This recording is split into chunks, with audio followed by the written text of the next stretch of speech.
Welcome to Behind the Muscle podcast. Today's guest is an IFBB Pro Classic physique athlete and posing coach. Today's guest is Antwane Hamlett. Antwane, welcome to the podcast. Thank you, Quentin. Thank you for having me on your show, brother. Appreciate this chat, man. Let's get to it. For sure, my man. So excited to chop it up with you. The first question I've got for you, Antwane, is who are a few of your favorite bodybuilders of all time?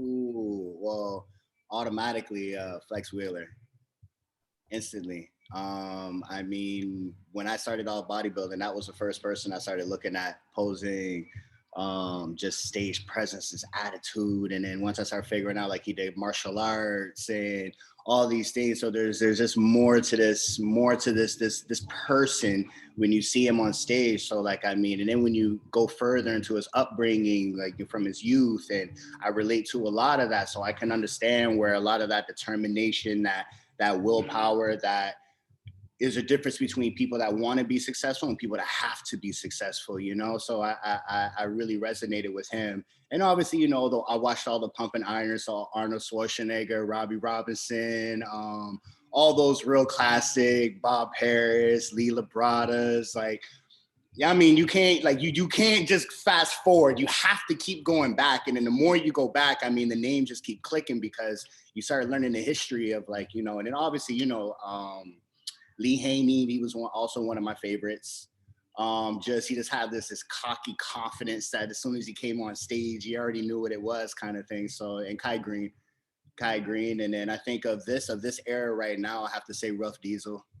I gotta give it to that gentleman, because he's ruthless with it. Just everything he does, he's breaking a lot of barriers of height, short. You know, you don't have to be the biggest guy on stage to win. And I mean, when you go back and do your history, you know what I mean, the bodybuilding, the biggest man never really won. You look at people like Frank Zane, you know what I mean? And you look how much he weighed, like $180, if that. You know what I mean? And win an Arnold Classic show. So, I mean, it's you just have to go with who's the best and who presents everything. So, yeah, if I was to name off those, that would be my list. Excellent. So the second question, Antwane, that I kind of like to ask all my guests just to kind of kickstart the conversation is, at what age did you start lifting weights? And then why did you start lifting weights at that age? Actually, it was my grandfather. So my grandfather was very militant. He ran a lot. He was in Vietnam, all the wars back in the 70s and whatnot. So yeah, anytime before we went and made a move, he'd be like, "See that bench over there, boy?" I'm like, "Yeah." It's like, "Give me 50 sit-ups." You know, so it's just like before I had to start my day. So it was really my grandfather that really got it going for me, doing push-ups in the basement. Just, you know, you got a grandson, make him work, you know, just make him tired. Drive me out to the fields, and like in the States. So he lived in Buffalo, New York, and Cheektowaga. So in the States, I can't remember the name of this field, but like, you know, like in the States, how they have like a track course, they'll have a ball court, they'll have like monkey bars where you could it's just strictly for training. Like after church, he would take me there. So he was the one that really got it going and like getting me moving when I was young and showing me the importance of like taking care of my health and being physically active. And then when I got into high school, so elementary school, I was always into sports and whatnot, but my nipples grew really big when I hit puberty. So I remember going to the doctors and being like, "Man, kids are making fun of me. Like, what is this?" And it was like, "Oh, you're just going through puberty, champ. It'll pay off for you down the road, but right now it's a little ugly." So I'm like, man, so I was a kid that wore like 2-3 t-shirts, tank tops, and just to hide it. And then I formed this name called Titty Twine. I didn't form it, but people formed it for me. And it hurt. It really hurt. It did hurt, you know? And yeah, they used to come up and like pinch my chest, like, "Oh, you got," you know? And then make a long story short, when I was in high school, it was a trial. Everyone has to, you know, as soon as you hit high school, you have to, you know, choose that sport that you know everyone's doing. So it was basketball. And I remember in practice, you know, back in the day, they used to use skins for shirts. So grade 9, everyone's like, "Bro, wait till this guy take off his shirt. He's gonna take his shirt. Oh my God, coach, make him do skins. Y'all gotta see this. Is crazy." And this is like my first introduction to high school. Like, what? Anyways, coach, I'm looking at coach like, "Please don't do it." But obviously, you know, it's a bunch of men, bunch of boys. You got to do it. So he's like, "Antwane, skins." I'm like, wow. Took my shirt off. And that was it from there. And then I remember going into grade 11 to make the senior team. He saw that it started to affect me because I was literally being bullied on it, right? And he said, you know what? In order for you to make the team next year, every single time you watch a ball game, every practice, you have to do push-ups. And to the point where you can't do push-ups no more, you have to do abs. When you can't do abs, you have to do push-ups. If you do that, you will make the team next year. And in my head, I'm like, how are you gonna know if I did it or not? But I was one of those kids, like if you were a male, I didn't grow up with a dad. So if you were a male and you really meant well and you wanted me to do something, I would do it. Like I would just do it. Did it. Next year, had really big triceps because I'm pushing all day. Chest is huge out of nowhere. Had abs, right? And then the coach, anyways, grade 11 trials, coach looked at me. He's like, you already know what you're doing. Took my shirt off. And then he nodded at me. And that was the cue that I made the team. So I already made the team before everyone else.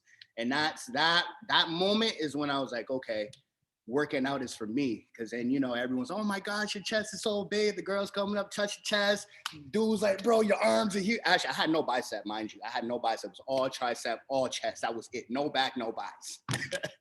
And then from there, I basically built on to that. But that was basically the ground history of what really got everything kickstarted for me and staying in the gym. Excellent. So Antwane, before we kind of get into all things fitness, I do like to kind of get a little bit of that childhood upbringing. You touched on it a little bit. I want you to just dive in a little bit deeper. You said you didn't grow up with a dad. Sports, specifically basketball, was a big part of your life once you got into high school, especially. So just talk a little bit. You said your grandpa seemed to be a pretty big influence in your life. So just talk a little bit more about that childhood, please. Okay. Maybe talk about some of the positive influences, talk a little bit more about the bullying, just some of those memories that you have up to about high school, and then we'll move on from there. Okay, so I'll make it short. Basically, I should be another statistic right now, just to give you an idea of my upbringing, just to make a long story short. I was supposed to be another statistic. I grew up, you hear these phrases where they say, you're in the ghetto, but you're not of the ghetto. So like, even though you grow up in certain environments, it's like, keep in mind of who you actually are, and you have the ability to get out of that. So that's basically what my upbringing was like, just to create a crazy, use your imagination. Like literally, I went through it, domestic violence, the whole nine. I lived in the States, lived in Detroit, Michigan, back in the 90s when it was capital murder. So like, I witnessed a lot of things, even with my mom and whatnot, father not being around, which wasn't his fault. So, I don't hold that against him. But anyways, yeah.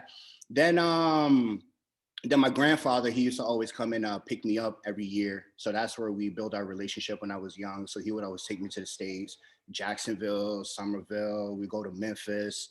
In Memphis, we'll go to like Dayton, Ohio. So like all through the States. So that's where all my family is. And he would always take me there. And every time he took me, we always work out. He'll always make me go run. He'll always make me do things. So like that really started to help ground it. But then when the bullying started to kick in, there was a boxing gym. So I'm from Windsor. I grew up in Windsor. There was a boxing gym, and it was called Border City Boxing. And I think I was around like grade 10. That's when like the bullying started to get heavy. Life was really heavy. My mom was going through a lot at that time. So she allowed me to go to this boxing club, Border City Boxing. And that's where I really start to get the discipline, and like, I don't have to fight. I don't have to do things. I can be more disciplined. And that's where like that hardcore, like, you have to control yourself. You can't just be emotional and just spaz out all the time just because you don't get something your way. You know what I mean? Or just because you're upset or angry.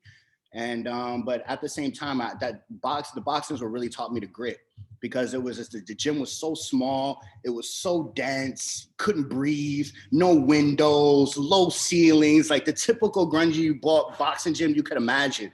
And it was actually funny because me and my boy from high school, we went there together.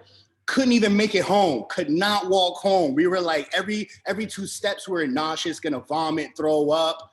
You know what I mean? And I loved it. I'm like, I'm going back. My boy was like, nah, I'm good. I ain't going back. So basically it became an individual sport. And then next thing you know, the bullying stopped, because obviously, rumors go around, oh yeah, Antwane could fight now, whatever. So I don't know. It's weird when how bullying works, and unless people know that you're weak, then they come for it. But then once you start to figure out and you get confidence and, able to pick your pants up a little bit, It's weird. It's weird. But anyway, so that's where I learned discipline and like working hard and like pushing myself to the point where like when you get punched and your nose is bleeding, you can't stop. Your eyes are running. You can't stop.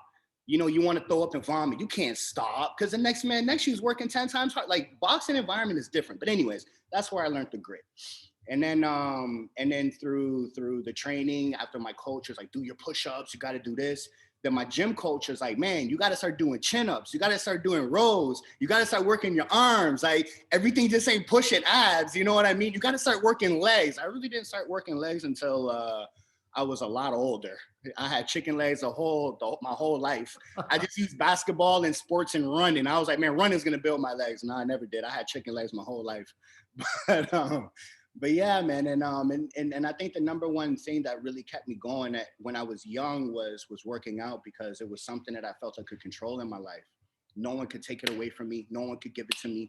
Like if I want to stay in shape, I had to do it. If I want to get buff, I had to do it. So I really liked that part of it, because it was like, okay, well, I can be successful at something, even though it may seem like everything in my world growing up, you know what I mean? Like going to high school with no food, like basement apartment building, no electricity, no hydro, cold, freezing cold showers. And I was a band geek too, just to add that out there. A lot of people don't know that I used to play alto sax first. So I don't know if you know how music works. It's first, second, and third. If you play first, you're the main melody that you hear in the symphony. If you play second or third, then you back up the first. You know what I mean? So that's how a symphony works. So I was a band geek. So I used to wake up early in the morning and make it to school before school started, and I played sax. And that really helped me emotionally, and that really helped me to express myself in a much different way, because music is such a universal, it's universal. And that's another reason why I love bodybuilding. Bodybuilders, it's a universal language. It doesn't matter who you are, where you come from, what you look like, what struggles you've been through. Either you love music, you love the sound, you love the art. If you love bodybuilding, you love the hard work, the grit, you love the art, because at the end of the day, it's art. You know what I mean? To be able to build a body, even if you're not genetically blessed for it, for the fact that you can actually build something that's artistic, that looks good for you, that you can represent and make the sport look good. I mean, anyone can do that. They can't, but anyone can do that, if you know what I mean.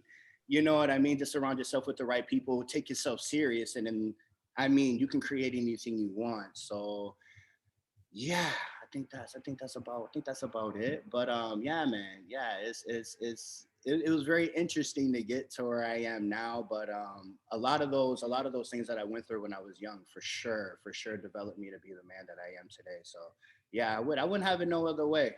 It sucks, but I still wouldn't have it no other way, because like, again, I wouldn't have, by God's grace, I wouldn't have the knowledge that I have. I wouldn't be able to encourage, inspire, and be able to do the things that I do if I didn't go through it. You know, that's how you become relatable. 100%. And I think that's beautiful. Now, before we move on from your childhood, Antwane, I want you to talk to that young person that's listening to this, that maybe doesn't have the best home environment. Maybe they're in a similar situation, going through some different stuff that you went through. What do you say to that young person, just to maybe give them just a little pick me up? I'm gonna be honest.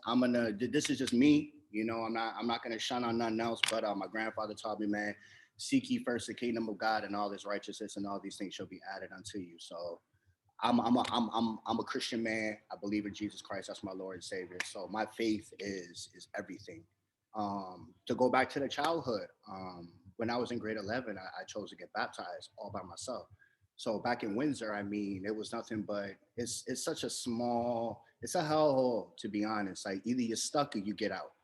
And if you get stuck, then you're gonna be fighting, selling drugs, going to the casinos, going to Detroit, there's nothing to do, man. You know what I mean? You're just in a circle, and then it's so easy to get caught up. So I don't know how it happened, but yeah, my grandfather, he used to always encourage that. So grade 11, I got baptized, and it was crazy because at the lunch, you know, every year, if you haven't, you're not spending a lot of too much time with your friends, unless if you have. But if you haven't, then when you come, you know, the lunch, you know, the first lunch of high school is like the best, because you get the stories of all stories.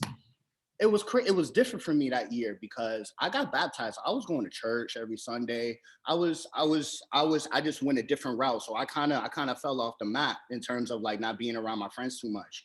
And when we were in that high school talk, I'm listening to guys there, man, I went to the Rip for the first time. The club, that type of club, we call it the Rip Strip Club, but we call it the Rip, just for professional purposes. Man, I went to the Rip and I seen this, that, and the third. I got fake ID and I went here and that. You're only 17, 18, so you're starting to experience things for the first time. And if you can't get in the right way, you're going to get in the wrong way. And again, it's Windsor, so everyone does it. Me, I'm sitting here listening to the stories like, man, I ain't got nothing to talk about that's really interesting because I got baptized. So, I was in church. Like these are two totally different conversations. So at that moment, I start to feel alone. You know what I mean? But I didn't want to give up and I didn't want to be like everybody else. So I said, you know what? I'm okay with just going with my, picking up my bag and just going on my own walk just to see what happens. And it's crazy because like a few of my friends are not doing well. A lot of people I know are not doing well. One of my good buddies is in the grave, rest in peace. And it's like, a lot of it is crazy. But to go back to answer that question, if you're a believer, right, follow your faith. Because your faith is what's going to keep you strong when you have nothing to lean on, you have no hope, you have nothing, because with your faith, you also have a community that also believes the way you believe. So they'll be able to encourage you because they've also been through life as well. If you don't have that, give that a try. It could be whatever you want. I'm not going to sit here and say, this is this. Just do what you have to do spiritually, mentally, emotionally, psychologically, because that's the only way for you to get out of your troubles. 2, don't forget who you are. And if you don't know who you are, tell yourself who you are. You know what I'm saying? Like, I remember so many times, like, I would look in the mirror and actually my family taught me this. Look in the mirror and tell yourself who you are. Literally, first thing in the morning, you're strong, you're amazing, you're wonderful, you're courageous, you're bold, you're proud, you're confident, you're invincible, you're unstoppable, you can accomplish anything that you want. Like sometimes you just got to talk to yourself. If you ain't got nobody to tell you that, you got to just tell yourself that. And you know what? Believe it. Don't fake it. That term, fake it till you make it, man, that's so bull. I'm off that. That's because now you're being fake, period. If fake is in the sentence, you're being fake. So anyways, tell yourself who you are. And keep doing it, because the one thing that the mind does is it adapts to what you think, right? The subconscious collects. I won't get too deep on that. But yeah, if you don't have anyone to encourage you or motivate you, which I know what that feels like, you have to be strong. You think about it. You come in this world alone, but at the same time, you also have a little bit of encouragement. And if that encouragement doesn't come from that entity that's helping you to get out, then you got to be the one to do it, because you're going to have to do it before you go to your grave anyways. You know what I mean? So yeah, sometimes you got to be your own motivator, your own encourager. You have to inspire yourself, and you have to count your blessings. Always count your blessings. Don't overlook any little blessings. So prime example, this interview, this is huge. I look at every opportunity as an amazing opportunity, because the world is so small. Don't burn any bridges, right, young man? Don't burn no bridges. Don't think you're too big or you're irreplaceable. You're replaceable in a blink of an eye. As soon as you fall off the map into yourself, you're already forgotten because someone else is coming back to take your place. So yeah, faith, talk to yourself, encourage yourself, sweet talk yourself, love yourself, man, because it's going to come a point where you're going to look for it, ain't going to be there. But as long as you wake up and you have yourself, man, that's where it starts. That's how I look at it. Excellent, man. Just a couple of quick things. Matthew 6:33 is what you quoted. So I love that verse. Faith is something that's very important to me. And then I just wanted to let you know, I lived in Detroit for almost a year. Word. So when you are talking about Detroit and kind of that whole area, I definitely understand that. I lived on the west side in the inner city, and it was an experience like none other for me, you know? Yeah, man, you got to run certain red lights. You got to run certain stop signs. Cops ain't going to pull you over when you do it. You just got to know your environment, you know? But at the same time, though, if you ain't looking for trouble, you ain't going to find it, young man. Right, for sure. Cool, Antwane. So after you graduated from high school, what did those years kind of look like? Oh man, yeah. So I graduated from high school, moved to Toronto. So basically, I was dating this, the high school. Everyone has a high school of love and everything like that. So yeah, I left. I left. I told her, don't you dare choose me over your life. She was a genius, a nerd, and she had a full ride scholarship to Western University, and she dropped it, stayed in Windsor. I said, yo, if I get a ticket out of here, I'm out of here. My mom opened up my mail. I came home. She's like, you going to Toronto? I'm like, what you talking about? You going to Toronto? How? Who? When? Where? What happened? Oh yeah, here's your. I'm like, oh, thanks for opening up my mail. Like, you know what I mean? So, so yeah, man, my mom basically kicked me out of Windsor. She said, you got to leave. I don't care how you do it, but you're leaving. So I left, went on OSAP. And then that's when life really started for me. I was alone, brother. I was alone. I was already alone. I was in Windsor, but I was really alone in this big old city in Toronto. I mean, TTC, people everywhere, traffic. Oh my gosh. I was shocked. I was a culture shock for real. But yeah, it was very challenging. I would have to say, because there was just a lot of attributes that I didn't have to be able to figure it out quick enough. If you know what I mean, there's just certain skill traits that I had to learn on the fly. Going to university, then OSAT running out. Oh shoot, I got to get a job for the summertime. Oh man, a job? Okay, how does that work here? How do you even look for a job? Like, I just graduated from high school. You know, mom, she's going through her thing back home, so I can't really reach out to that. My grandfather, he lives in the States, so he doesn't know how it really works here. I'm in this city all by myself. How do I make it work? You know, and you know, my grandfather gave me a really nice analogy. He said, when a butterfly, sorry, I got a lot of these little cheesy things. When a butterfly is in a cocoon, right, it has to fight and it has to get out, because that's what makes this insect so strong. It can endure the wind, it can endure the birds, it can endure insects, it can survive and thrive. But if you help this butterfly out of that cocoon, it's going to be weak. It's going to be weak. It won't be able to fight. It's going to die extremely fast. It won't even know how to survive to go and get food. So basically, I used to reach out to my grandfather all the time, and he would tell me these little riddles and proverbs and parables. But at the end of the day, it was just like that's actually what I need in order for me to grow up and be a man and actually figure my stuff out. And I did. You know what I mean? So yeah, it was rough, but it was a huge learning experience when I started post-secondary education. Did construction technician, didn't like it, you know, because it's different. It's a different industry in the trades. You know, if you're not of that ethnicity or of that, you know, then you're not going to get treated. You're not going to move up. No promotions. It's weird, man. So then I fell off, was lost. Was living in a basement apartment, was on welfare, which something I told myself I would never go through, I would never do, because I grew up in it and I hated it. Here I am in a basement apartment on welfare. You know, I just graduated from college. I thought when you graduate, you'll be able to get a job and you'll get your, I don't know how many figures or whatever. Man, that was such a lie. And it was probably one of the hardest realizations that I had to face, because like I did everything. I graduated from high school. I graduated from college. And exactly what I took. I'm going out to get a job. Literally, I went through a phone book to try to find a construction job. Oh, wait, because I took technician, it wasn't a specific trade. Oh, I didn't learn all that. Y'all ain't teach me that, man. They said go to college, graduate from college, you're going to get a job. Make a long story short, was living in a basement apartment. I was lost again, alone again. And then went to one of those like employment programs, and they basically teach you like how to put together a resume, how to look for a career and whatnot. And then the one thing that kept clicking was you can make money off of what you love.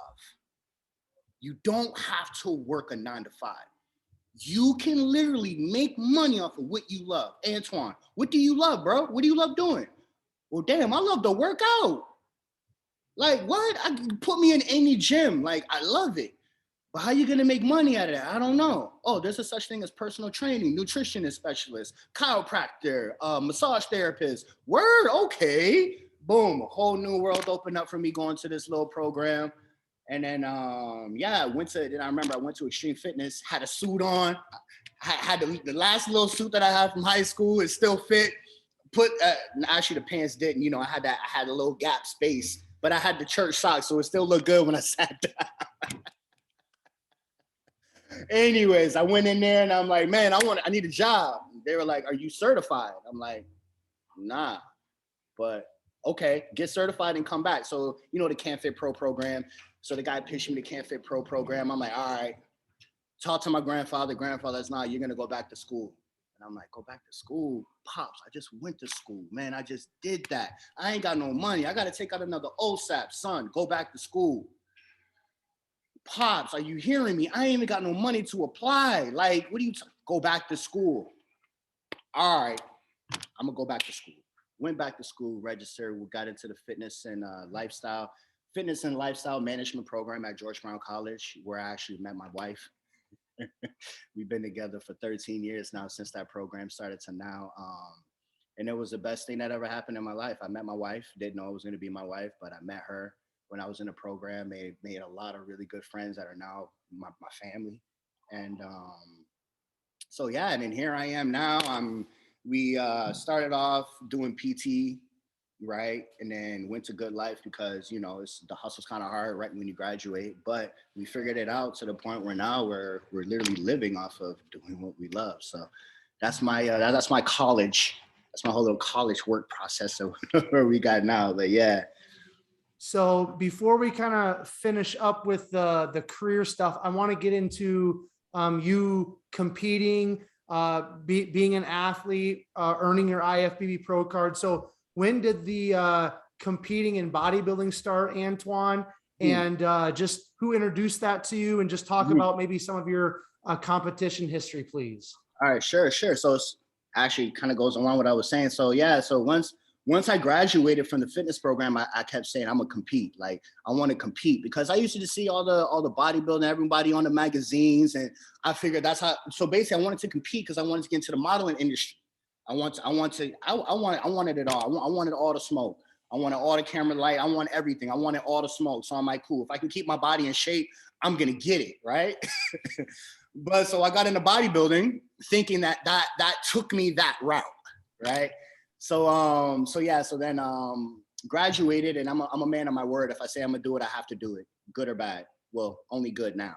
But back, yeah, if I say it, if there's anything in this world that a man has, it's his word. That's literally it. So because I said I was gonna compete, I told everyone in my program and anyone that knew me, I wanted to compete. So we made it happen.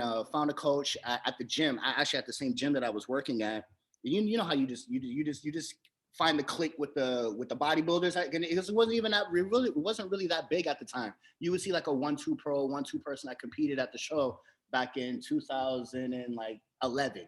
Around that time, it wasn't as popular. Like everyone's mom and grandma's competing now, which is pretty cool too. Anyways, so then met a coach, and then local guy, everyone knew him. Seemed safe and it was good. So started to compete from my first show. Learned how to train legs. I think that was the first eye opener for me because I died every single time. Like I'll never forget my first experience. The guy. So keep in mind, I had a meniscus surgery on my left knee before when I played basketball. So I had a little injury as well. So I haven't trained legs like that in a long time. So I was only doing like 2 plates on the leg press. 2 plates. Remember that, 2 plates. Guy comes in. He starts off at 2 plates, warm up. Then he says 20 reps. And I'm like, what? I'm like, bro, everything. What I learned in school, 1 to 5 is strengths, right? 6 to 8 is this. 8 to 10 is this. And then 12 to 15 is this. 20s, 30s, what y'all talking about? Like, I don't know what energy system, I don't know what this thing works. Okay, so start out 2 plates, boom, 20 reps. All right, I kicked it off. Yo, my legs were screaming. I got off, the automatic tremble. First time, I was like, man, then he threw on another 2, 4 each side, 20 reps. Bruh. Something is wrong with you. Like, you are not realistic. I went to school, bro. This doesn't make sense to me. 20 reps, fine. I'm doing it. I'm screaming. I'm crying the whole 9. The man throws on another 2. So now I'm doing 6. Keep in mind, I've only done 2. 6 on the side, 20 reps. I'm like, what is wrong with this guy? I can't walk now. You want me to do anyways. So yeah, that was my first experience. But that's when I learned, like, okay, you have to be a different type of person to really do this sport. And every single muscle group, you need 110% energy with conviction. Like it's not a game. Anyways. So yeah, man. So then ended up doing really well, learning the posing, man. I was actually really fun with that because posing is very artistic. So as soon as I started to learn how to do it, it was like, okay, because everyone starts off like this. Even when you're a child, a baby knows how to do this, right? These little weird everyone knows how to do that. But when you actually started learning, I'm like, okay, cool. Started learning side chest, side triceps. So I started doing bodybuilding. I did bodybuilding, right? Won overalls. Anyways, make a long story short, won overalls, killed it, met Ronaldo Gary. That was the first pro that was the second pro. Fidel Clark, that was the first pro I met. Really cool guy over here. And then Ronaldo Gary, he awarded me the overall award. And like he said a nice speech, like, wow, this guy reminds me of myself back in the day. And that was my first time ever competing. And I was like, man, he was a brother too. Sorry, that's huge for me because that's good inspiration for me. I'm like, man, if someone that look like me can do this sport, okay, this sport is nice. Like I really do like this, and he's local, right? So that touched me a lot. And then he took me in, and then started teaching me more about posing, and then just started learning how to train legs now from a pose perspective. The importance of starting off with hamstring, get the flex, all that stuff, and then yeah, that was it from there. And then that was my first show. I did it. And then went on to provincials, bodybuilding, won my class again, but I didn't win overalls. Actually, another guy won. What's his name? Derek something, Egyptian guy, really cool guy. It's kind of cool too how you meet these people, but he wasn't a pro yet, so obviously amateur. Anyways, then I did my first natural nationals. That is what changed my life when I did the first natural nationals, because I did not win that show. I didn't even come close to winning that show. And that was the first time that I felt what it felt like to stand on stage and watch a show. Like I wasn't in the audience. I was on stage watching the show. I did not like that feeling. It hurt so much. I'm a poor loser. Especially at that time, I was a very poor loser because everything in my life, I felt like I had to win. So if I didn't win I felt it. But at the same time, though, through my life, I've always learned to take life lessons out of things that I would consider a failure. So one thing that I realized that at the time, I think I was like 22, 24 or something like that. So it was me and the next guy, and we were pretty much the youngest guys on the stage. So all the guys that were winning were 35 and up. So I said to myself, I'm like, okay, cool, fine. You know what? I'm going to do this for the 50-year-old me. And then that's when it started. That's when my whole bodybuild career started, because I said, you know what? I know this isn't going to last forever. When you watch celebrities, their bodies change as they age. Like, I'm not stupid. Like, I know how it is. Like, I think, so it's like, okay, cool. Well, let me do this so the 50-year-old me will be able to appreciate what I've done now, and I'll live a pretty good, nice, healthy life. I'll look good. I'll feel good, because when I'm looking at these guys that are 40 and up, looking like this, beating me, and I'm a youth, and I'm young muscle. You know what I mean? Like, I look good. What you talking about? Like, I'm young. I should be winning. But obviously there's more to it. And that's when I start to learn about muscle maturity, the density, the quality of it, the look of it, how healthy your skin looks. I mean, again, like you got to be a student when you do these things. And my education is one reason why I look at things so deeply. And so then after that, it was game over. That was back in 2013 when I went to nationals. And after that, it was game over. I was competing every year for 8 years straight, all the way up, and then naturally. And then when I did the gala, so I don't know if you know anything about the gala. So the way the gala works is it's the last show of the year, and if you win, you skip provincials and go straight to nationals. But obviously, the nationals doesn't exist anymore. The CBBF and IFBB, something happened, and then everyone just went their separate ways. So now things are different. It only takes 2 shows, right? Which it is what it is. It is what it is. I like, and even before I competed, there were like different levels. You had to do so many shows before you could even think about saying, I'm going to get my pro card. You know what I mean? There was no talks. Like, you had to earn it. You had to build your reputation, and your body had to speak for you. Your body had to speak for you. Anyway, so yeah, man. So then I did the King Kong, and this is when they brought Classic out. right? Because then when they brought classic out, I did men's physique as well. Didn't do that well. Shout out to Rudy for that one. That's my homie though. So that's our inside joke. I did so because of because of the natural nationals that happened for bodybuilding, things happened where people got caught cheating in the bodybuilding and in my category. So in my head, I'm like, damn, there's no way I'm gonna be able to get my pro card or go far in bodybuilding because certain things are a little frisky. And that's when I was really green behind the ears, pro natural, I'm natural, pro natural. Like I was one of those guys. Anyone can take and do really well in bodybuilding. I'm pro nat. Nah, I was really green. And then that kind of opened my eyes to be like, okay, well, there's a lot more to the sport. So then I switched to men's physique, did really well. Came for 1 overalls, everything, regional show, provincials, I got smoked.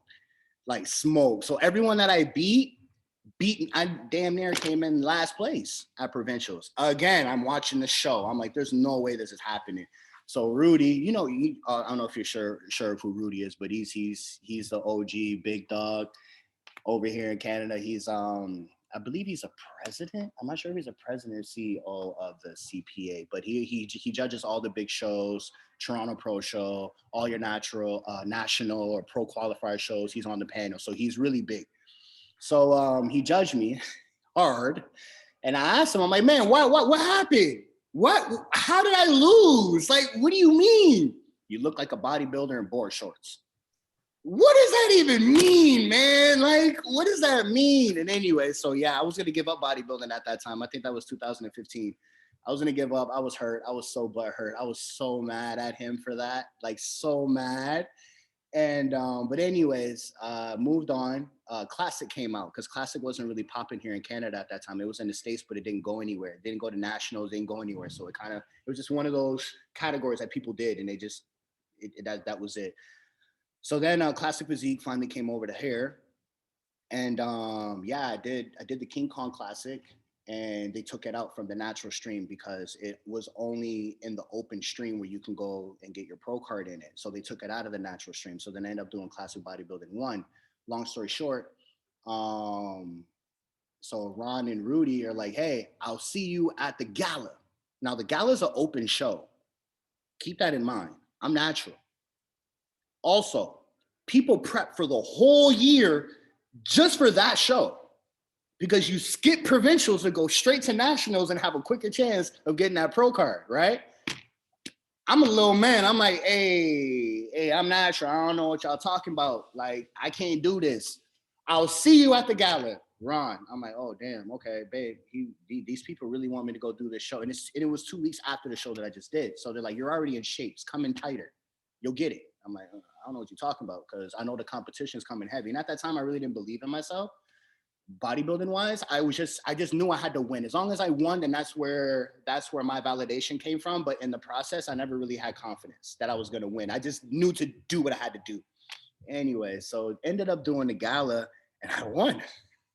1 overalls, clean the show, best poser award, blew my mind. And then from there on, I went and did nationals in Edmonton, 2017, and became pro again. I cleaned house again, won best poser award, won the overall class, everything. Got my pro card that year. And the crazy part about that was like no one knew who I was. Cause like I'm getting better now, but like I was old. I think old school wise, like social media doesn't mean anything. That stage means everything. Like I could care less about, posting anything on social media. Everything matters on that stage to me. So it was very different. So I never posted. So when I went out there, everyone's like, you shouldn't have won. This guy should have won because he's hometown favorite. Right. So oh man, that was fun because I had my fans and his fans. Oh man, that was beautiful. That was fun for the both of us because like everyone's going crazy, but me and him are like, bro, congratulations, man. I can't wait for you to get your pro card, bro. I love you, bro. Like you did so good, like you too. But everyone else is like, you suck, you should have won. So we were actually laughing at that. So that was a very fun moment to experience. And then yeah, I got my pro card, and now Rudy and I we have he always says, welcome home every time he sees me. Welcome home. Well, you found your home because he's judged me all through my whole process. And then now competing as a pro, it was, it's fun. It's really fun. That's my Awesome. history. So I want to step back into your professional career. So talk to me about kind of how you've gotten yourself where you are today, Antwane. Like, you know, I see you on Instagram. You have the opportunity to teach some top pros there in Canada. You know, some posing, and you know, I know you're still involved in boxing. So just talk about the metamorphosis of you professionally, please. Let's say in terms of like the coaching part, I actually had to reinvent myself, to be honest, because of COVID. Gyms weren't open anymore, you know, and I ended up blowing my Achilles tendon 2020 as well. So I had to get surgery, like a whole man. No, it was just a headache, and I know I'm not the only one that suffered that year. Everybody got hurt in so many different ways. So yeah, but my story, I took a beating more physically, psychologically, emotionally, mentally. Once my Achilles went, then when COVID happened, gyms started closing down. Everyone was nervous, headache was going, no one knew what to do. So basically, who I built myself from, as you brought up, from my elementary school in terms of getting into the fitness, to high school, taking it more serious, to college. Now I'm in bodybuilding. Like that whole 8 years of me competing, I feel like it was just taken like that. You know, like 2020, I wanted to take the year off. My wife and I just got married. This was also after I made it to the Olympia. Like, I mean, I did. We worked so hard and so much sacrifice, and then for this unfortunate situation to happen, I feel like it took me. Like I was gone. I was lost. I didn't know what to do, who I was, what the next steps was. I mean, I basically was rock bottom. And then when I blew my Achilles tendon, I'm like, okay, I mean, like I'm done now for real. And then yeah, so that was that's where my faith came in. Pastor, my whole church community, even us being more involved spiritually, we kind of just had to do a 180, just kind of do something totally different and like tap into something else in our life that we practice in order to just kind of keep our sanity, keep our heads focused, and you know, again, keep that hope going. And then after a while, after doing my rehab and physio in my house and stuff like that, I started to feel good. And then my one buddy was like, "Hey, come to my gym, man. Just get out the house, get moving again." So you know, and again, it was a perfect timing, as I feel like God was really with me on that moment, because if I didn't have a gym or somewhere to go to, I was losing my mind. Like these home workouts, that ain't lasting. I'm sorry. I ain't going front on Instagram. Like where I'm doing good at home workouts. Nah, I'm just doing my home workouts because I need to get this Achilles back, but that ain't gonna help with the rest of me. You know what I mean? Anyway, so yeah, the whole entire time when I was like doing my rehab and like training and like trying to figure my life out, I just literally just praying and fasting and just talking with my pastor a lot, who's my mentor, and was just basically trying to figure out, like, God, what am I going to do? Like, how am I going to come back out of this? Because when COVID is over, life is going to start. You know, everyone's going to go back to their jobs. Everything's going to open up. But, you know, when you're an entrepreneur, like, again, as soon as you're not in the spotlight, or as soon as you're not able to post, or as soon as you're not doing what you have been doing to build where you are, you're forgotten. Period. You're not in people's minds anymore, especially with the situation we are. Everyone's mind is gone, because we're all in survival mode. You know what I mean? So then, it clicked it literally clicked during this summer when it was just like, man, how many posing coaches do you really know that are in Canada? Okay. Well, everyone has to go to the States. Okay. Yo, Antwane, you treat posing like you do with your training, like you do. Like, I involve my education. So basically, there was a program. One of the programs that we did is called sports specific. It was sports specific training. So we had to so in this class, we had to analyze one specific movement. So me, I did a right cross, but you have to break it down from the foot to the knee to the hip, torso, upper body, the follow through, the arm, everything, right down to the hand. When you have to rotate the wrist, you actually had to analyze that and break it down and explain it from an anatomical position, biomechanical position, and then how you're actually going to train these muscles to perfect, to build the strength in that punch. Well, now that I know how to do that, I break posing down the same way I do with my education. So then it makes it very easy for me to be able to teach it, because if I can see how the body is supposed to align, it's no different than when you're training. Because in order for you to pose properly, your posing is a reflection of your training. You know what I mean? So like, and how I'm breaking this down to you, this is what I'm thinking about. Like my brain is just going. I'm like, okay, well, if I naturally think like this, and this is how my wife and I break down posing, we break everything down that do with fitness. I'm like, well, it's no different for posing then. If you hit a back double bi, what exercises speak to that? A lat pull down, right? When you're coming to a back relax, when you're pulling your arms up to fire the shoulders in the pose downs, what do you have to do? A slight upright row. But when people don't have the proper posture, they're shrugging, they're doing a lot of things that are off, or one side's higher than the other. But when you go and look at how they train, you can see it. Oh, you shrug when you do half of your back workouts. Well, that makes sense why you can't fire your lats, because everything elevates. You eat anyways. Yeah, I won't go into it. But anyways, so then I started thinking about all these things and breaking it down, how I can reinvent myself, but then be able to teach it. Because there's a difference between being a good poser and being able to teach posing. And then being able to have the right philosophy behind it and why. Why do you have to have your hands like this? Why does your shoulder joint have to roll like this? Why do you have to relax and turn certain muscles on and off based off of what the judges are looking for? Excuse me. And then once I figured it out, I was like, you know what? The next step is, Antwane, you have to do what's most uncomfortable. You have to put yourself out there now.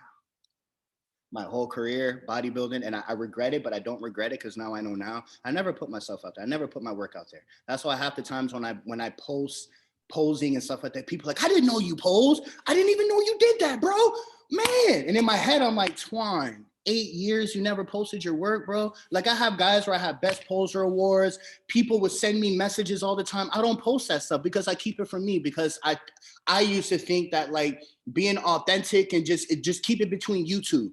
But when it comes to promoting yourself and putting yourself out there and letting people see your work and your work has value, well, then now it's different while you're posting it. It's not so you can pat yourself on the back. It's like, hey guys, come over here and give this a try because I could probably help you out too. Because at the end of the day, no matter what you're doing, no matter what career you're in, we all need each other. You know, and if one person has a benefit to be able to help you to get you to be better, then fine. Let that person put himself out there. So with the encouragement of my wife, put it out there, Antwane. Make posters of yourself. Invest in yourself. Keep investing in yourself. Money and time. Keep doing that. And then put it out there. Don't just keep it all to yourself. Put it out there and then watch what happens. And literally it's been a blessing. So yeah, that's basically been my profession career now as we're going forward. So right now my goal is to try to just make other people better. You know, and I find that it's so much more than just the physicality of hitting a pose. I have to get into your head. And the athlete that allows me to get into their head, oh man, it's game over. Because all I want to do is pull the beast out of you. I want to pull that. If you're cocky, I want that cocky guy to come out. If you're overconfident, I want that guy to come out. Even if you're shy and timid, I want that guy to come out, because women like men like them too. Well, there are women judges on the panel as well, right? Based off of how you express and show who you are, you can reflect that through your body, because your body is the number one way to communicate without words. You know what I mean? So for me, it's kind of like it's a no-brainer, but at the same time, I feel like I had to go through 2020 and really beast it out to get to the point where I am now. And then, so yeah, it's just a start. Like I just started that this year, this whole posing thing, and really putting myself out there and just not being afraid of people's opinions and ideas and this and that. Because yeah, one thing that I realized is just like, well, you can have an opinion, but put your work out there and let's see what you do too. You know what I mean? Because if not, you're just riding on the bench. Everyone has an opinion when you're not in the game. Right. I love that, Antwane. How do you said you got to get into their head. What does that mean? And what does that look like practically when you've got to get into somebody's head in terms of posing and helping them to be better? Well, first I have to try to, so prime example, smaller guys don't really have big, they're not as, how do I say this? We don't care as much as the bigger guys, because the bigger guys have so much pressure. It's so much pressure on the open, especially now. Oh my gosh, it's so crazy, the psychological games that the big guys go through just because of social media. It's all because of social media. Not just because of social media, it's also because of the OGs. No one's making it easy for these guys. You know what I mean? So when these guys come in, I can feel the energy sometimes. They're just down on themselves. Man, I'm not big enough, or this isn't good enough, or I just don't feel comfortable in this pose anymore, or it's such a mind game the bigger you are. And I find the more we could just calm it down, you know, just take those emotions out. Don't forget how and why you became a pro in the first place. You know what I mean? Don't forget about your struggles and every single thing that you've done. You're amazing, bro. You're sick, bro. Can't no one be 300 some odd pounds or 280 ripped and shredded, soaking wet, bro. What are you talking about? What are you talking about? You know what I mean? So that's what I mean by me. I have to, whatever they say they're not good at, I have to tell them that you're lying to yourself and you're robbing yourself, because you actually are good at it. Let's work on it, because that's why you came here. Let's tweak it. If I can tweak it and make you better, that's my job. That's what you pay me for. So let me do that, but I need you to hit it with confidence though. But before that, I have to understand what it is because think about it. Anytime you go to ask someone for help, they know that they have to do something that they don't like. Prime example, open bodybuilders, they don't want to pose off season. I don't even want to pose off season. Who wants to pose off season? Ew, what do you see? What are you looking at? But hold on a minute though. If you do pose off season, if you can control your core and while you're full of food and while you're full of water, if you can control your core when you're out of shape, well, what do you think is going to happen once you get in shape? Right? It's even easier. You were able to build muscle-mind connection when you couldn't see anything. Now that you can see everything, not only did you improve your muscle-mind connection, but now you're going to feel better because now you like what you're looking at. But people wait till it's too late. They wait to start hitting the poses once they feel good, because they know when they take the pictures, the light ain't hitting them right. Everything they feeling good. It's too late, brother. It's too late. Because now you're gonna go on stage with all this new muscle, all this new size. You don't have the conditioning to hold the pose. As soon as the muscle fire, it goes. Ah, damn. You lost one pose. It happens to another pose, the glutes. Let's just use glutes. Right? Because glutes is a new thing now. You got to have striated glutes. It don't matter what category you are. Back in the day, it didn't matter. Now you got to have striated glutes. Okay, fine. People don't know how to fire their glutes. Right? Okay, I have to teach them to fire the glutes. If they can't fire the glutes from that, well, then now I have to go, bro, what exercise are you doing? Oh, I don't even train glutes. It's a muscle. It's going to be seen. What you mean you're not training it? You're waiting on your diet? You're waiting to do cardio? No, that don't work. You got to train them too. It's a muscle. You know what I mean? Or prime example, abs. Okay, you train every other muscle, but you don't train abs. Well, you're going to have soft, flat looking abs, because abs is a muscle as well. You know what I mean? So it's bringing it's being able to shine light on things that people are not good at, but then encouraging them that it's okay, because you're here for us to improve it.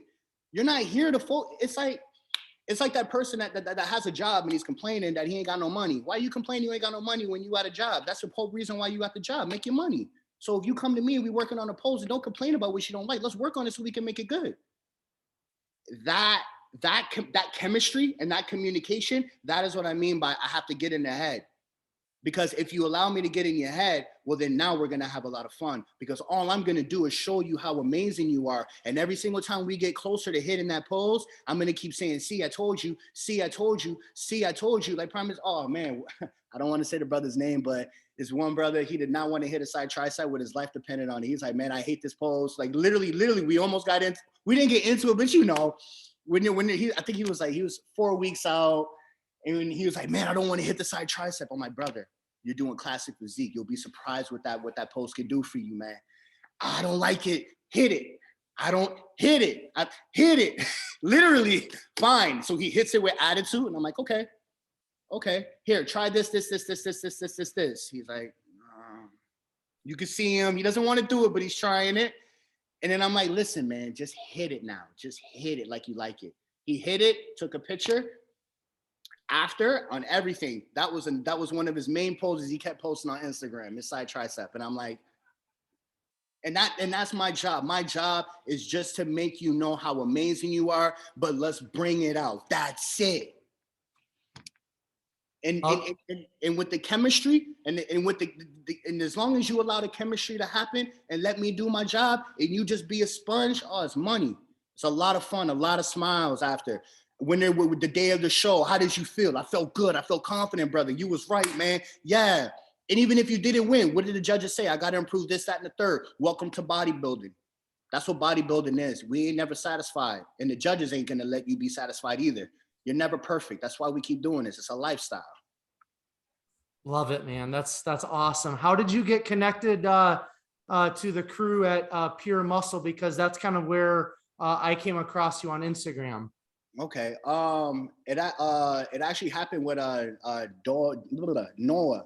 So Noah, I met Noah at a show. Noah, I already knew of them, but like never really like spoke and talk. You know how like the bodybuilding, actually the world is just small. You know what I mean? And then once you start meeting people and like start conversating and everything, then you start to see who people are. Anyways, was kicking it with Noah one time, and then went to the gym.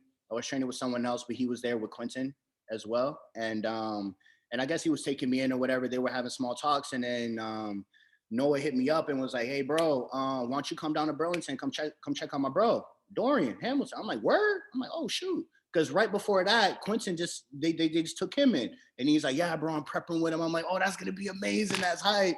And just to add a side note, that was around the time the person that was helping me before, we kind of had a falling off. So now I'm a pro and I'm like, man, I ain't got no coach. I have nothing. So it's actually gotten, again, that's in one of those God grace things, because that happened out of the blue. So then Noah hit me up. He's like, come check my bro. And I'm like, okay. I'm like, man, what day? He's like, why don't you come on a Sunday? And I'm like, oh, Sunday? I'm like, man, I got to go to church. He's like, yo, bro, we'll go to church and then we'll go to the gym and kick it. I'm like, hey, man, I'm in now. So then, yeah, we rolled up on the Sunday, went to church. I met his mom and everything like that. Met the family really quick. So then after that, I was like, okay, this is love. Like, okay, this is really good. And then after that, met Dorian. We went out for sushi. We kicked it for a long time. My wife is a huge fan of Dorian's wife as well. So she was all starstruck and having fun. We're all kicking it with the big boys or whatnot. So it was nice. And then, yeah, from there on out, Dorian then coached me for my Toronto Pro Show 2019. That's when we actually started to work as a group. And then yeah, I came in second place at Toronto Pro Show. Thought I won, to be honest, but it was all right. Then we went over to Vancouver, and then I won that one under his guidance. And then went to Olympia, which was ridiculous because keep in mind, oh yeah, I've only been a pro. That's only my second year competing as a pro. So, I mean, 1 year I did Toronto Pro Show, came in 4th for my pro debut. And then Vancouver, I came in 8th. The following year, I'm with Dorian. I come in 2nd place, damn near won. I should have won that one, but whatever. Because I was in the middle of the whole show. So, I mean, I felt like they played with my emotions, but it was good. Shout out to the guy that won. He's actually a really good guy. But anyways, so yeah, did 2nd, went to Vancouver, won, qualified for Olympia. I'm like starstruck, head struck. My head was not in the game. I wasn't ready. I wasn't ready, but it was a really great experience, fun experience. Yeah. So then from there on out, I would just go out to Burlington from time to time. Quentin was out there. We'll go kick it with him. We'll go train. And then after that, they opened up the second half of Pure Muscle and Fitness. When you come down, if you ever come down to Toronto, when you do, you got to check out the gym. You got it. Oh my gosh, it's a kid in a candy store. And I'm not even saying that just because I'm a part of it. Like on everything, it doesn't even feel like you're in a gym. That's how amazing the place is. It does not feel like you're in the gym. You know what I mean? There's a posing room in there, and one of my good buddies, Alejandro, he went in there and put mirrors up in there and like fixed up the gym. And then after that, that's how like everything got started up in terms of me starting the posing room and then being in there. Cause I mean, there's a posing room and there's, might as well go ahead and be a coach up in that bad boy and just start helping everybody out, right? And then from there on out, Dorian and Hamilton, or Noah and Dorian, they've been supporting me ever since and really encouraging me. Actually, they've been on me for like a while to come out there. Man, you got to come out here, bro. It's a good opportunity for you. And they weren't lying, you know what I mean? And then, to be honest, pure muscle and fitness, basically the mecca right now. All the pros are there. There's a lot of pros that just turned pro. So I mean, it's a hardcore gym, but it's also a very family oriented gym as well. You know, it's a big camaraderie, big family, and I mean, the more positive energy that's in that place, the better it is, right? Because the gym is a home for a lot of people. You know, it's a place of refuge. It's a place to get away, meditate, build, and then build family and friendship. So yeah, that's basically how I got a part of the whole HD crew. Excellent. So we're gonna wrap it up. I want to ask you just a couple more things here, Antwane, and then we'll be done. In terms of your professional bodybuilding competing career, what is your goal and how long do you see yourself being on stage as an athlete? Man, so right now my goal is to get the hypertrophy building back in my right calf. And then yeah, once I have a balance with that, I feel confident in my calf again. Once there's a consistency with this whole posing coach, and because I also do personal training as well, back here in Scarborough and Toronto, where I actually am stationed. So once I have a balance and a consistency and like the workflow, everything is going good, then I can start thinking about competing. Because I've only been married for 2 years now, so I'm a beautiful wife, and so still building there, and just really learning about that whole husband life, man life, work life, and we're both entrepreneurs, so working together. She has her other projects that she does and stuff, so we're always like timing, and it's just, man, we're everywhere. We're everywhere. You know what I mean? So I think once I have, and then even starting up a family as well. So there's other things that's kind of planned. So right now my goal is just to make other people great while I stay healthy, while I take care of myself, because I am still a professional athlete and I'm not retired yet. So yeah, so I'm still training, still taking care of myself, making sure everything is nice and tight. And then, but once I build the hypertrophy back up in my calf, and then there's more consistency with my work, then yeah, for sure. So hopefully by maybe the end of next year, I would, if I was to throw something out there, which yeah, probably the first time I'm actually saying it, yeah, but yeah, probably use 2022 to really like get things going, and then probably see what can happen for 2023. Excellent, man. So then kind of tying in your long-term goal with your competing, long-term goal, long-term vision in terms of your professional career as a trainer, as a coach, and maybe some other things that you want to do career-wise, passion-wise. So right now, since I competed for 8 years, my goal what I'm doing right now, it's not a goal anymore because I'm actually working towards it, is to take all those attributes that I got from competing, and then now convert it over to business, being more business minded. I'm more of a hustler, you know what I mean? Just a grinder. So now I want to be more intelligent and make better calculated moves for my family, for my future, because I actually want to have something to hand off. You know what I mean? I didn't really grow up like that. So I'm thinking of future and like the importance of, having that family structure going. So whether you're here or you're gone, everything is taken care of. So that's kind of where my mind is right now, professional wise. Competing wise, I would like to continue to compete until I'm actually competitive on the Olympia stage. If that happens, it happens. If it doesn't, I mean, again, I have my health. Bodybuilding is a lifestyle. It's not all about the stage. It's more of camaraderie and family, if you think about it, because when you look at all the old school guys, like when they talk as family, man, like they competed against each other. They have fun. They travel together. They work out together. Like these are all experiences and memories that are to be cherished and celebrated. Not, okay, bodybuilding's over. That's it. You know what I mean? There's so much more to that stage, and that's basically where I am now. just taking everything, just taking all those attributes and then being more business minded and, even like get into a real estate and stuff like that. Like that's kind of where my mind is. So if I can, now that like, I know I can make money from my passion, now it's time to take more calculated approaches with it, and then actually start to learn how to invest and how to do these things. So whether I'm competing or not, there's money coming, because if you're not getting top sponsors and whatnot, and like if you're not that good at social media and stuff like that, and being on top of it and consistent and keeping your audience in tune, like you're not going to get those big sponsorships and stuff like that, right? So for me, because I know that, well, it's like, hey, let me be more realistic with myself, and let's actually use this money and invest in things more long term. You know what I mean? Rather than just focus on competing and hoping I nail like a big sponsorship and stuff like that. So my mind's a little different towards that. Love it, man. Really quickly, I do want to give you an opportunity to talk about family. I'm assuming that's something that is very just near and dear to your heart, something that, again, you're passionate about. What does it mean to you to be a husband, to be a family man? You also have a child as well, correct? Nah, not yet. Oh, okay. I feel like you're trying to speak something into existence on me, man. At some point, God willing, right? But just talk about being a family man, having your wife, and what does that really mean to you, Antwane? How has that changed your life? Man, it actually makes me emotional right now, to be honest. It's actually a very sensitive topic right now because like whatever, I'll be transparent. So like a few weeks back before my birthday, I had like a little panic attack, a little anxiety attack, whatnot, just from life, everything, my past history with my family, certain things that I'm learning to let go.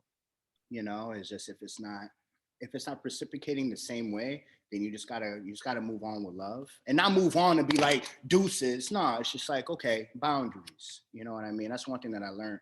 But no, man, to have a wife that's so prayerful, so supportive, like my goal, like my goal is to try to be the perfect husband, right? That's what everyone wants to do. They want to be perfect for their wife. They want to be strong for their wife. They want to be the man for their wife.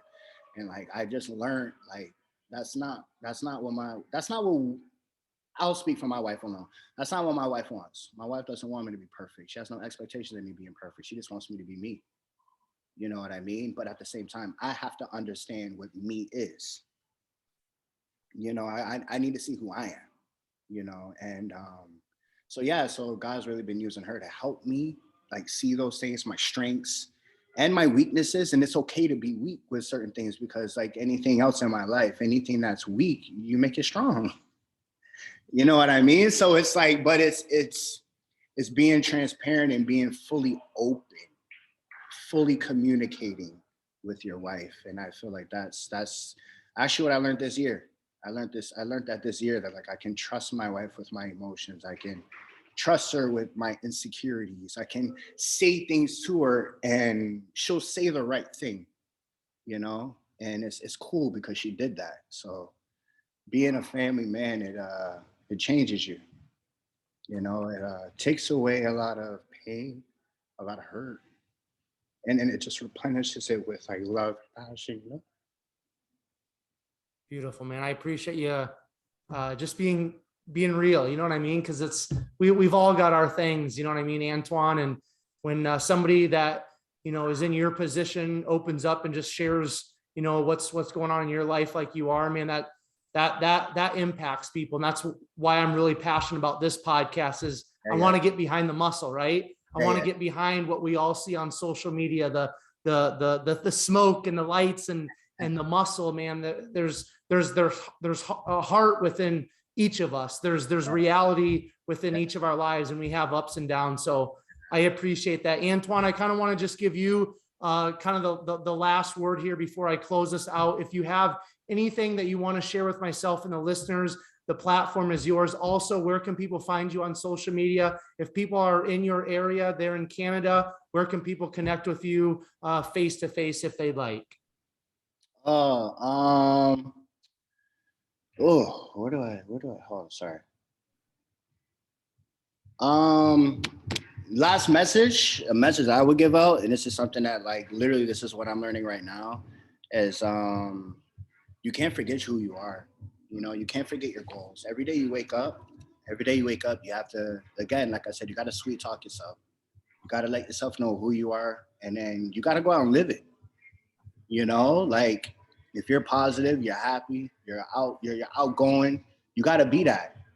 You know, and you can't be shocked when someone gives you a compliment or like expresses who you are in terms of a reflection of what they see, because God uses a lot other people to help show you and reveal you to you, because humans we're all a mirror of each other, right? Like it doesn't matter what you look like. Pain is pain, hurt is hurt, success is success, success is success, happiness is happiness, you know. And this is something that all of us should share. But if the individual forgets who they are, where they came from, their goals, their motives, why they even wake up to see another day, then you can't live in your element. You can't live in your world. You can't move right. You're not efficient and effective in your community, you know?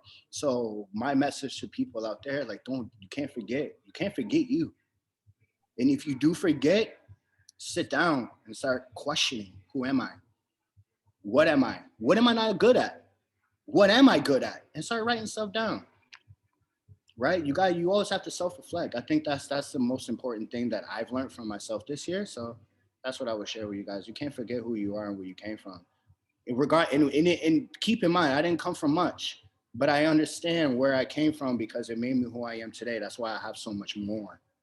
You see what I'm saying? But yeah, you can. My Instagram handle is official high top Hamlet at official high top Hamlet. And then so my old Instagram got hacked. I'm not really tech savvy, unfortunate. So I was sent the link, and I think I clicked the link. I'm not sure what happened, but I think something happened, and I ended up losing my Instagram page.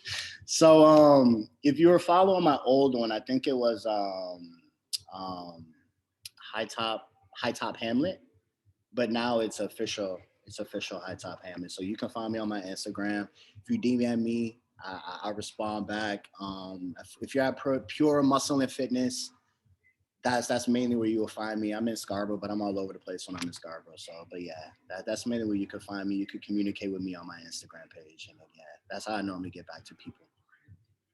And to book, and that's also to book for like posing sessions. You can book it on my Instagram. You can also go to my email address, which is my name, AntwaneHamlett@gmail.com. And yeah, and I also do Zoom as well. So yeah, I do everything. So you can message me on my Instagram page to book, or you can go to my Gmail. My Gmail is also on my Instagram page as well, where you can message me. So yeah. Excellent, man. And I just want to say, Antwane, thank you again for coming on, sharing your story, man, and sharing some of your insights. I greatly appreciate it. Okay. Yeah, I appreciate you having me, man. I love these talks, man. These talks are so important. And yeah, they're so important and they're so valuable because, like you said, there's a story behind every face. Or in your terms, behind every muscle, right? So yes, man, this stuff is so important. I feel like it's less and less and less talked about, you know, real talks, you know. So everything now is always about gossip. You know what I mean? Everybody want to say somebody else's name, but like, don't nobody really want to talk about themselves and let them know who are you? You know. So I appreciate this. Appreciate your podcast, man. Stuff. Amen. You're welcome. And those of you who are listening, you can find Antwane's Instagram handle in the show notes, whether you're on YouTube or listening through your favorite podcast platform. I always put my guests' Instagram along with Behind the Muscle podcast Instagram in the show notes. So if you want to reach out to Antwane in terms of training or posing, or you just want to connect with him more personally, share with him maybe what his story did for you, go ahead, reach out to him through Instagram in the show notes. All of you listening, all of you watching through YouTube, I just want to say thank you so very much. If it wasn't for you, the podcast would not exist. So thank you. Thank you for supporting Behind the Muscle podcast. Quickly, if you haven't done so already, please hit the subscribe button on YouTube. That's important because I release all of these episodes of Behind the Muscle podcast first on YouTube, and then I release them on the other podcast platforms. Sometimes I release 2-3 podcasts a day because I'm podcasting so much. I just kind of want to keep everything current and live as much as possible. So make sure you subscribe to the YouTube channel. Make sure you like this episode. If you're on YouTube, hit that like button, and then go down in the comment section and just share with Antwane and myself your takeaway or a couple takeaways from Antwane's story, maybe something that you gleaned as we had this awesome conversation today. Just leave that in the comments on YouTube. And then please finally take this episode specifically and share it on your Instagram stories. Make sure you tag Antwane, tag Behind the Muscle, so that we know that you listened to this episode specifically and you found great value in it. And then finally, I will leave you all with this. Remember, behind the muscle, there's always a story. We'll catch you guys later. Thank you.